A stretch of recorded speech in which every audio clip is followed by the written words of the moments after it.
This podcast is sponsored by Communicate and Connect Counseling, where we have a team of therapists who provide individual, couples, and family therapy services, all tailored to meet the needs of military and veteran families. To learn more about our services, visit www.communicateandconnect.com.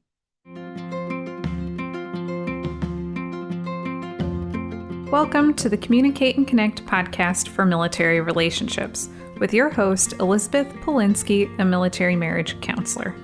If this is your first time listening to the Communicate and Connect podcast, please take a second to go rate, review, and subscribe to make sure you get all our future episodes. We also really want to know what it is you love about our podcast, and if for some reason you're not loving it, we want to know that too, because we're committed to providing the best quality content to help you improve your relationships.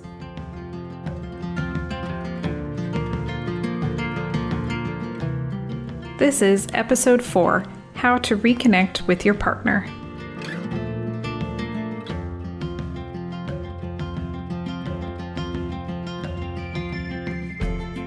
Hello, everyone.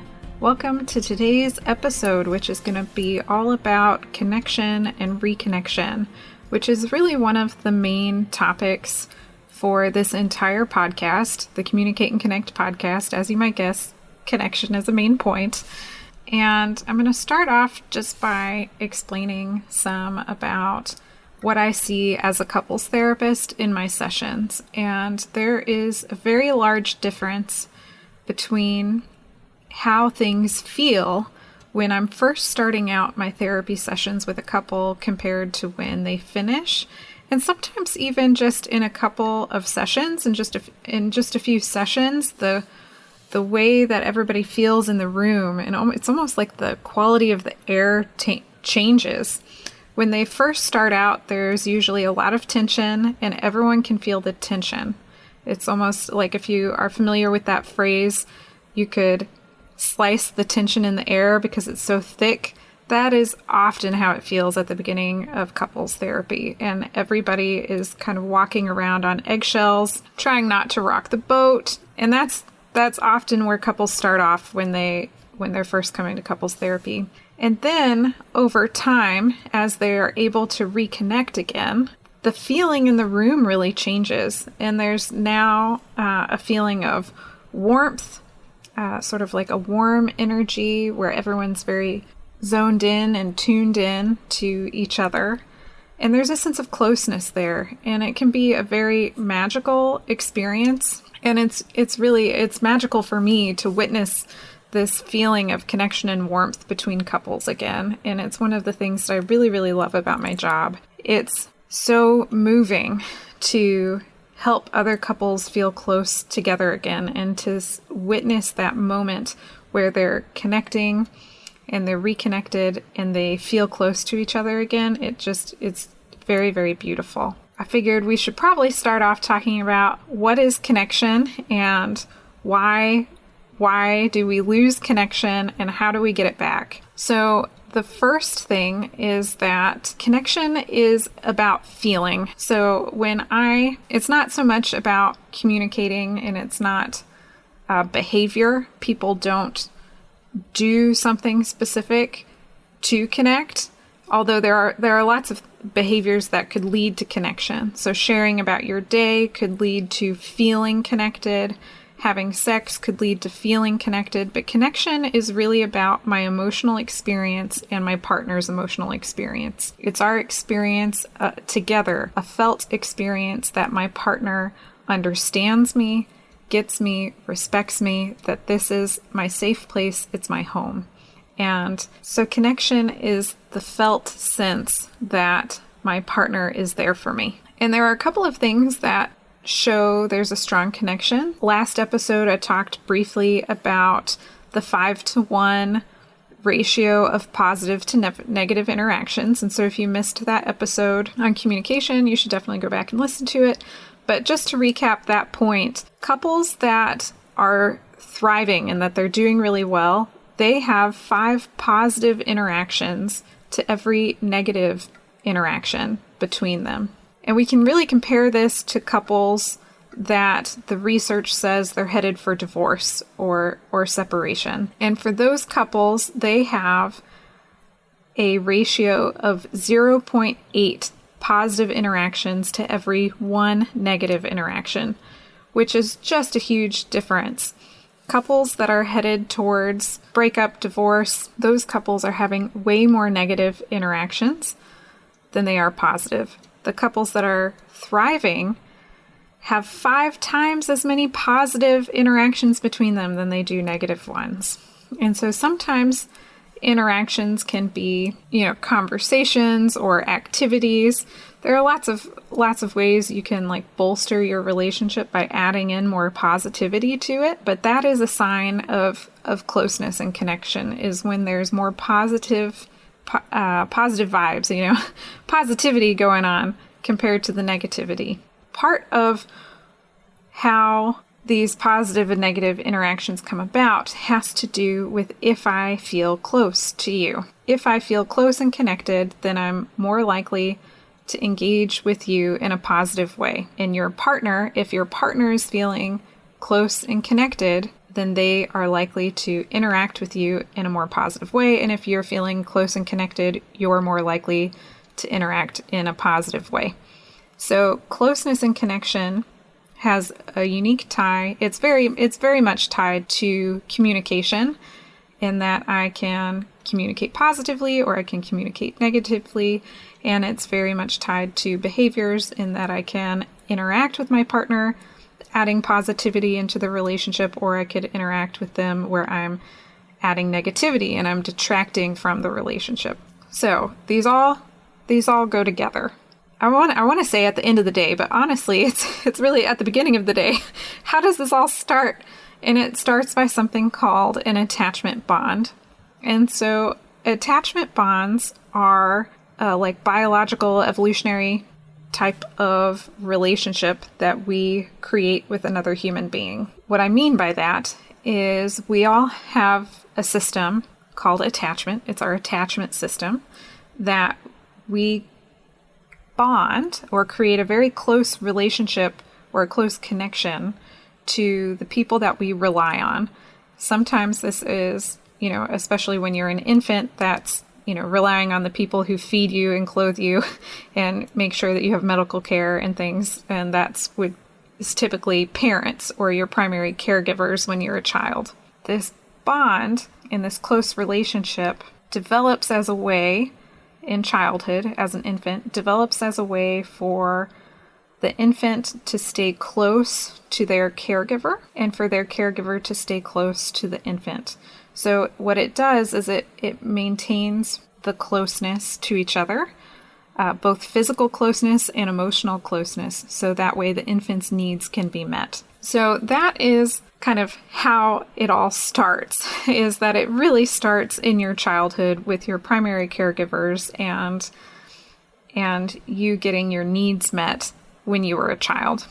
Now, the bonds that you develop as a child, there are a few different types, and I might go into that at a later time. But basically, you can develop a secure bond, which is sort of like the healthiest version of an attachment bond.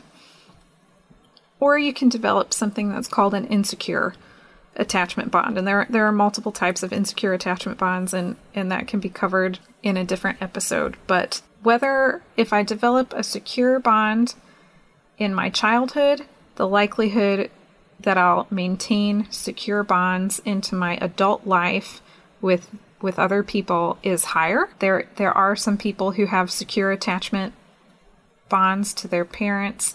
A secure relationship with your primary caregivers helps you because it provides a safe place for you to always return back home. And it also gives you more self-confidence to go explore the world. And so these secure, close relationships in childhood are very, very important for human development. But that's not where they end. People can have these types of attachment bonds and these close relationships across their lifespan. Sometimes that is to their siblings.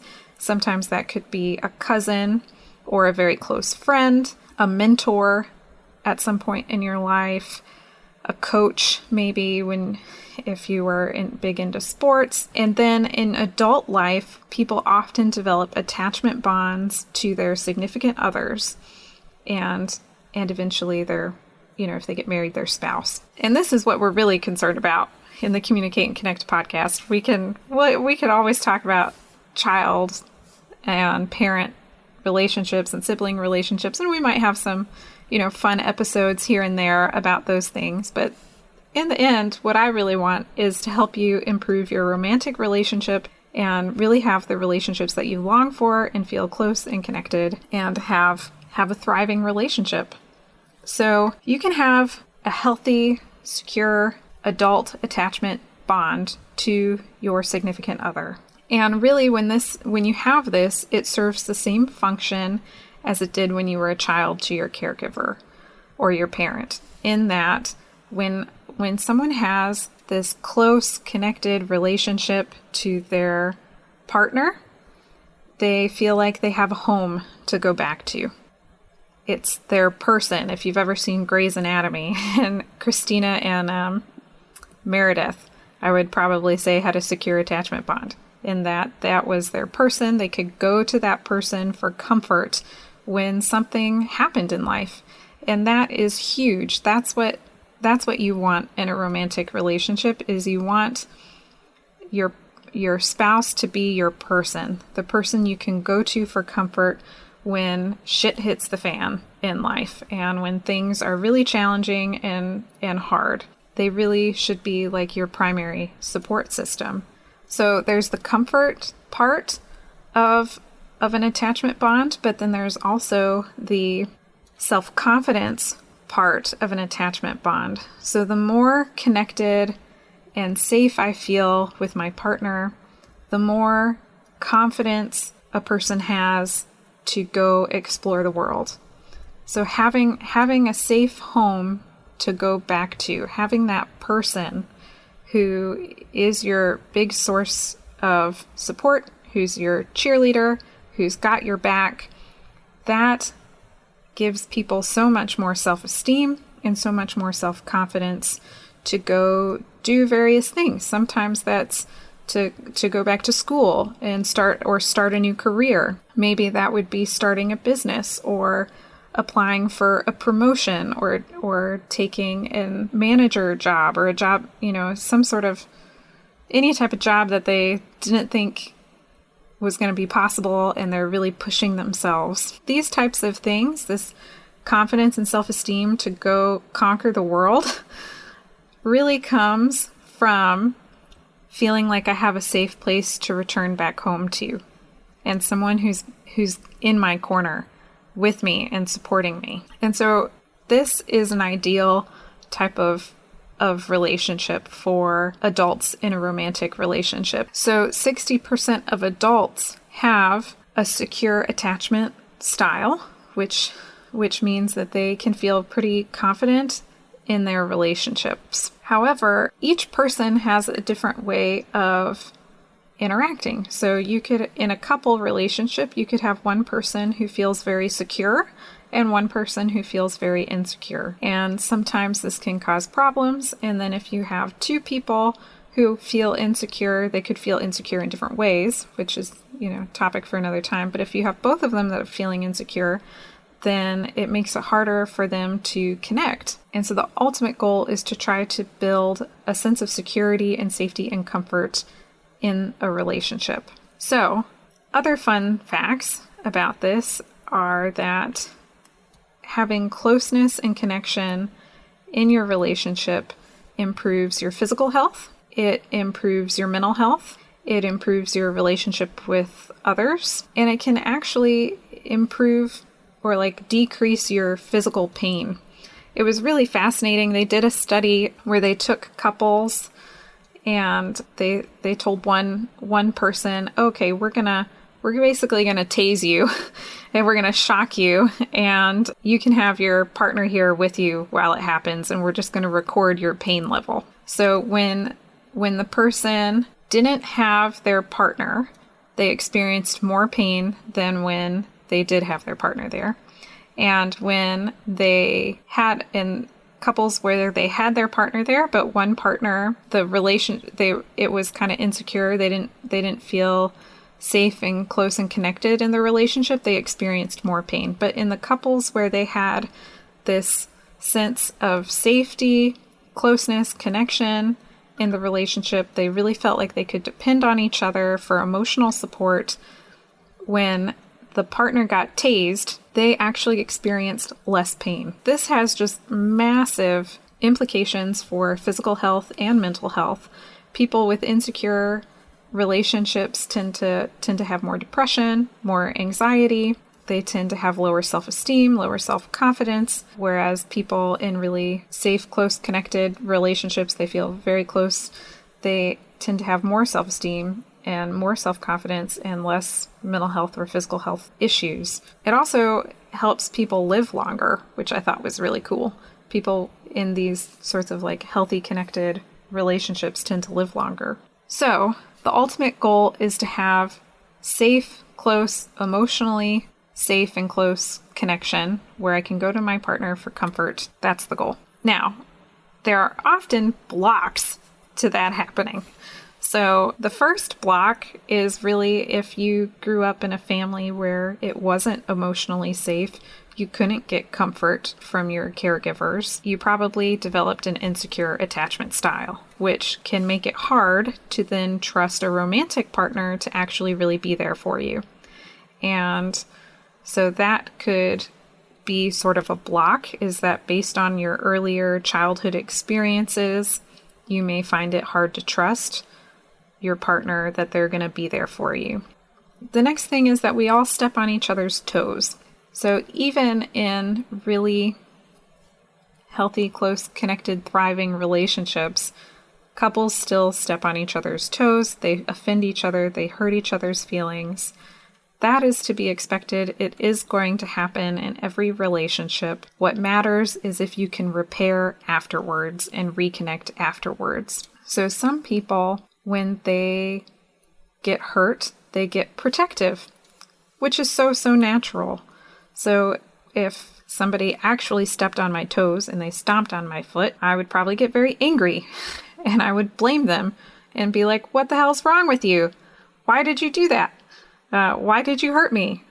And this is what couples often do, is that someone's feelings get hurt, they get angry, they could get critical and blaming, at which point the other partner gets defensive and they get stuck in this pattern. If one partner if they didn't get defensive and get angry back, then maybe they just kind of shut down, went real silent, or went into another room, or just kind of like zoned out. That's a pretty common thing that happens. But basically, we all have these protective moves. If you hurt me, I'm going to say, hey, don't do that. That hurt.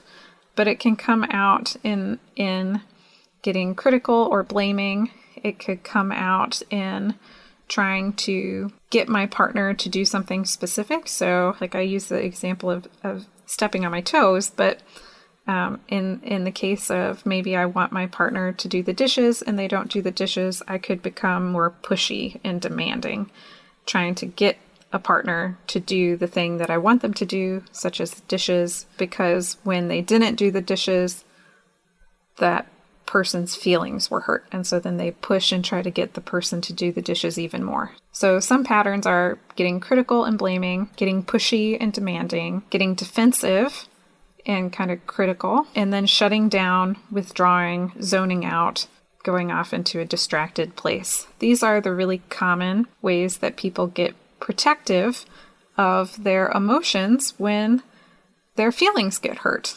or when someone steps on their toes. Even if it was accidental, people will respond in these very predictable ways when they've been hurt. And so when couples unintentionally hurt each other's feelings, they go into these self-protective modes, which just really keep them stuck. So when both partners are in self-protection mode and they're, defensive, maybe one's getting critical and blaming and the other one's getting defensive, which makes the other one more critical and more blaming, which then makes the other one more defensive, and it just goes around and around and around, which is really the third part, is that couples end up repeating the same pattern over and over and over, but somehow they expect different results. So the first one was that we have, if I could go to my caregivers in childhood, then I maybe am more trusting of people. And if I couldn't do that, then I maybe have more insecurity going into a relationship, which makes it harder for me to really trust that someone else will be there for me. So that's number one. Number two is that everybody, when they get their feelings hurt, they get self-protective and defensive of the hurt place. And number three, when they get self-protective, it often results in these relationship patterns that are very, very difficult to break, that couples continue to do over and over and over again, expecting different results, but hardly ever getting them. So I'll go back to the example of the dishes to explain that more. Let's say partner A, let's say Sally. Instead of partner A, we'll give people names. So let's say Sally really wants Joe to do the dishes. And she says, "Hey, Joe, will you do the dishes?" And Joe says, "Yeah, I'm going to do the dishes." And then he doesn't do them. To Sally, this hurts her feelings. She maybe feels like she's not important to him. He doesn't respect her time. She may be getting angry, thinking it's unfair that I always have to do the dishes and I keep asking and you don't do them. And so it could really stir up a lot for her, at which point with the anger, she might get critical and say, "Joe, what is wrong with you? Why are you so lazy? Can't you just do the dishes when I ask you to?" At which point he gets defensive and he says, "Why are you criticizing me? You should do the dishes. Don't you know that I do blah, blah, blah, blah, blah, blah, blah?"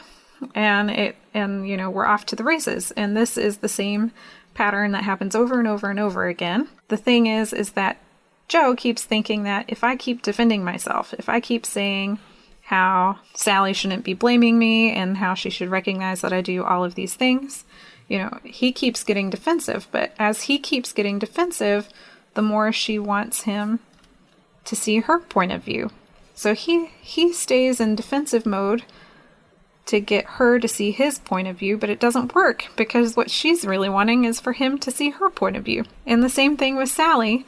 Sally keeps getting pushy and demanding and critical because she wants to know that he cares about her and that he cares enough to do the dishes sometimes. And when she hears his defensiveness, she just thinks he really doesn't care. And so she tries to push more and more and more, trying to make sure that he cares. So this is an example of how couples really get stuck in this pattern and they keep doing it, which brings me to my last point, which is how do you break that pattern? Or even better yet, how do you prevent it in the first place if you can? And there are two things. One is vulnerability, and the second one is kindness. If I go back to the ratio, 5-to-1 positive to negative interactions, kindness is the key to increasing positivity in your relationship. If you go into your day thinking, how can I be kind to my partner today?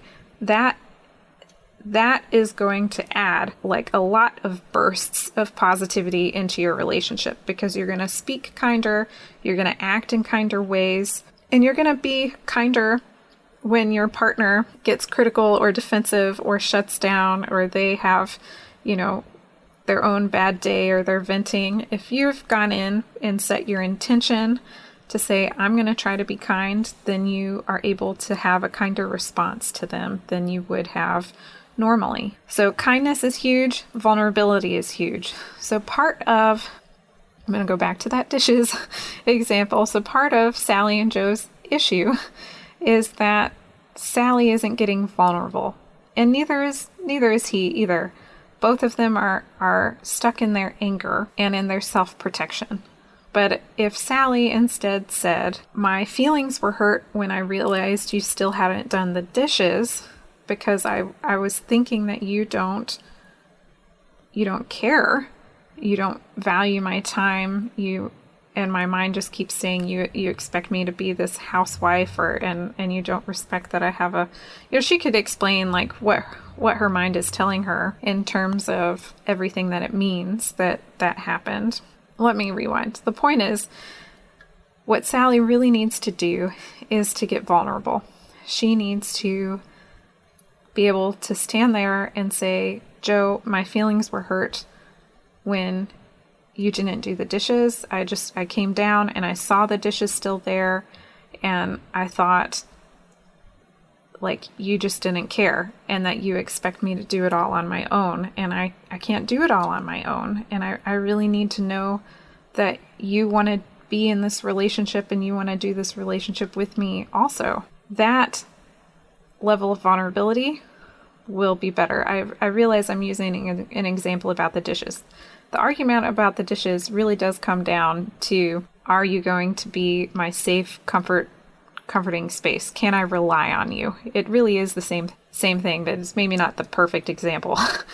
Basically, if someone steps on your toes, instead of getting critical and angry, which is such a natural reaction, but instead of doing that, you got to get vulnerable. You got to say, ouch, my foot really hurts. My toes really hurt because you stepped on them. And say, can you give me a hug? You got to say, I hurt, and maybe also sometimes ask for the comfort. So this could happen in other ways too. Sometimes it's not about the dishes. Maybe it's about one partner wants sex and they push for sex, and the other partner doesn't want sex. They're just not in the mood. But to the partner who wanted sex, they may be feeling rejected. And so then they might get angry or critical or defensive, or they may shut down and go into a different room. In this example, what they need to say is, oh, you just said no to sex, and this is, I'm having a lot of anxiety. I'm kind of freaking out here because I really, I'm worried that you don't even find me attractive anymore, that you don't want me, which is so hard to say. But it's exactly what needs to happen in order to reconnect in the relationship. Because reconnection is all about vulnerability and kindness. It's about knowing. So let me kind of summarize here. Connection is about feeling. It's a felt sense of knowing that my partner is there for me.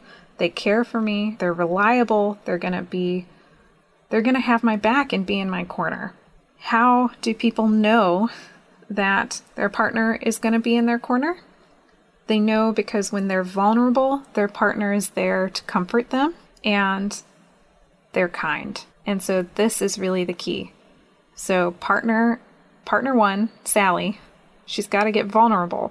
And this could be Joe too. He's got his own stuff, Both of them have to be vulnerable when they feel hurt. That way they can go to their partner for comfort.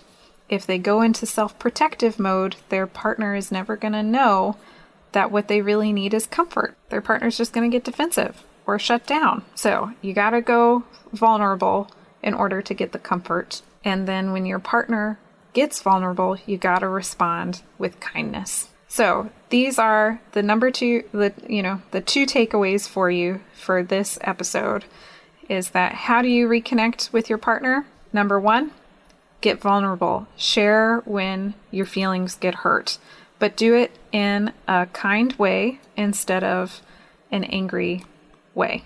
And number two is kindness, which connects to number one.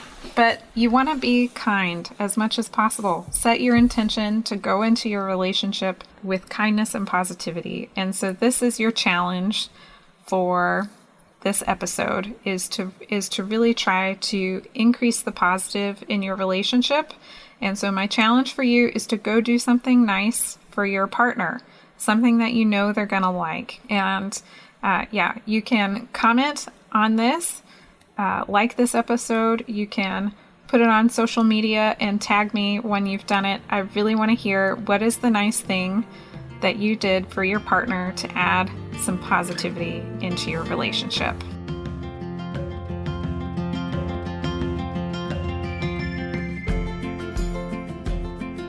I hope you enjoyed today's episode. If so, please take a second to go rate, review, and subscribe so you get all of our future episodes. Make sure to check out the show notes to sign up for our free 10-week relationship email course. This email course is really designed for people who are maybe having trouble with communication or connection in their relationship, and helping them develop some quick wins right away to start improving it.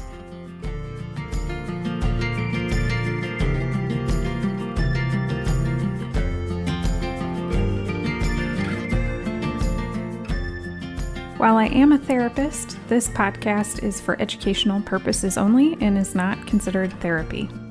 And it should also not be a replacement for therapy. If you think you need a professional of any kind, you should definitely go find one. Until next time.